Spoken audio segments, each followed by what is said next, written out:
அன்பு நண்பர்களே, வணக்கம். எல்லாம் வல்ல இறைவன் அன்னை மரியாள் வழியாக இன்றும் என்றும் நம்மை வழிநடத்துவராக. செப்டம்பர் மாதம் 4ஆம் நாள் புனித பயணத்தில் இன்றைய புனிதர் ரோஸ் அன்ஸ்டி ரோஸ் ஆஃப் விட்டர்போ. பிறப்பு கிபி 1233ஆம் ஆண்டு. விடர்போ திருத்தந்தையர் மாநிலம், விட்டர்போ பேப்பல் ஸ்டேட்ஸ். இறப்பு மார்ச் 6ஆம் நாள் 1251ஆம் ஆண்டு.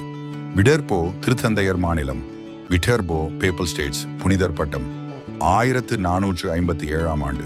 திருத்தந்தை 3ஆம் கலிஸ்டஸ் போப் காலிஸ்டஸ் III நினைவு திருநாள் செப்டம்பர் 4ஆம் நாள். பாதுகாவல், நாடு கடத்தப்பட்டவர்கள், சமய சபைகளால் நிராகரிக்கப்பட்ட மக்கள், பிரான்சிஸ்கன் சபை இளைஞர்கள், பிரான்சிஸ்கன் யூத். விடர்போ விட்டர்போ, இத்தாலி. விடர்போ நகர். புனிதர் ரோஸ் ஒரு கத்தோலிக்க புனிதர் ஆவார். இத்தாலியின் விடர்போ நகரில் பிறந்த ஒரு இளம்பெண்ணான இவர் திருத்தந்தையருக்கு ஆதரவாக வெளிப்படையாக பேசி வந்தவர் ஆவார். பின்னாளில் தனிமையான துறவியாக மாறிய இவர் எதிர்காலம் பற்றி தீர்க்க தரிசனம் கூறும் அளவுக்கு சக்தி படைத்தவராக இருந்தார். இவரது வாழ்க்கை சம்பவங்களின் காலம் நிச்சயமற்றதாக இருந்தது. காரணம், இவரது புனிதர் பட்டத்திற்கான தயாரிப்புகள் உள்ளிட்ட பிற நிகழ்வுகள் எவற்றினதும் காலங்கள் எங்கும் குறிப்பிடப்படவில்லை. பெரும்பாலான அறிஞர்களின் கூற்றுப்படி இவர் கிபி 1233ஆம் ஆண்டில் பிறந்தவர் என நம்பப்படுகிறது. தெய்வ பக்தியுள்ள ஏழை பெற்றோருக்கு பிறந்த ரோஸ் சிறு வயதிலேயே செபிப்பதிலும் ஏழைகளுக்கு உதவுவதிலும் பெரும் ஆர்வம் கொண்டிருந்தார். 3 வயதிலிருந்து தமது தாய் வழி அத்தையிடம் வளர்ந்ததாக கூறப்படுகிறது. பாவிகளின் மனமாற்றத்திற்காக அதிகம் செபித்த இவர் தம்மை ஆன்மீக வாழ்வில் அர்ப்பணித்துக் கொண்டார். 18 ஆண்டுகள் வாழ்ந்திருந்த ரோஸின் வாழ்க்கை புனிதம் பெற்றது.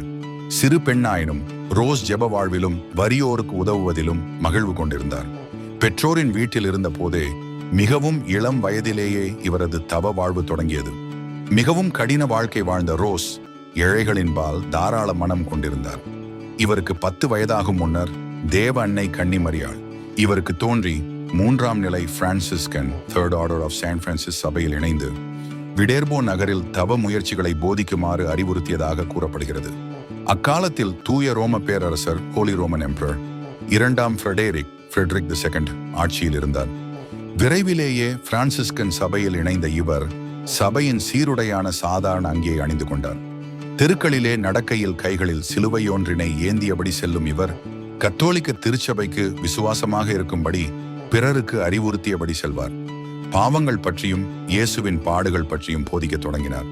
தமது 15 வயதில் ஒரு துறவற மடம் ஒன்றினை தொடங்க முயற்சித்த இவர் அம்முயற்சி தோல்வியுறவே தமது தந்தையின் வீட்டுக்கு திரும்பி அங்கேயே தனிமையில் செப தவ முயற்சிகளில் ஈடுபட்டார். ஒவ்வொரு முறையும் தமது தனிமையிலிருந்து வெளிவரும் போதும் மக்களை தவம் செய்ய தூண்டினார். அவரது இந்த மறைப்பணி 2 வருடம் வரை நீடித்தது. கிபி 1250ஆம் ஆண்டு ஜனவரி மாதம் ரோஸின் சொந்த ஊரான விடர்போ நகரில் திருத்தந்தைக்கு எதிராக கிளர்ச்சி நடந்தபோது இவர் திருத்தந்தைக்கு ஆதரவாகவும் பேரரசருக்கு எதிராகவும் செயல்பட்டார். இதன் காரணமாக இவரும் இவரது குடும்பத்தினரும் நகரிலிருந்து கடத்தப்பட்டனர். இவர்கள் மத்திய இத்தாலியின் லாச்சியோ பிராந்தியத்தில் உள்ள சோரியானோ நெல்சிமினோ எனும் நகரில் தஞ்சம் புகுந்தனர். திருத்தந்தையின் தரப்பு வென்றதன் பிறகு இவரும் இவரது பெற்றோரும் நகருக்குள் திரும்பி வர அனுமதிக்கப்பட்டனர். கிபி 1250ஆம் ஆண்டு டிசம்பர் மாதம் 5ஆம் தேதியன்று பேரரசர் விரைவிலேயே இறந்து போவார் என்று ரோஸ் முன்னறிவித்தார். அவரது தீர்க்க தரிசனம் டிசம்பர் 13ஆம் நாளன்று நிறைவேறியது. பேரரசர் இறந்து போனார். ரோஸ் விடர்போ நகரில் உள்ள தூய மரியாளின் எளிய Clara Poor Clare monastery of Sant Marien துறவு மடத்தில் இணைய விரும்பினார். ஆனால் அவரிடம் அதற்காக தர வேண்டிய தட்சணை இல்லாத ஏழ்மை காரணத்தால் அவர் நிராகரிக்கப்பட்டார்.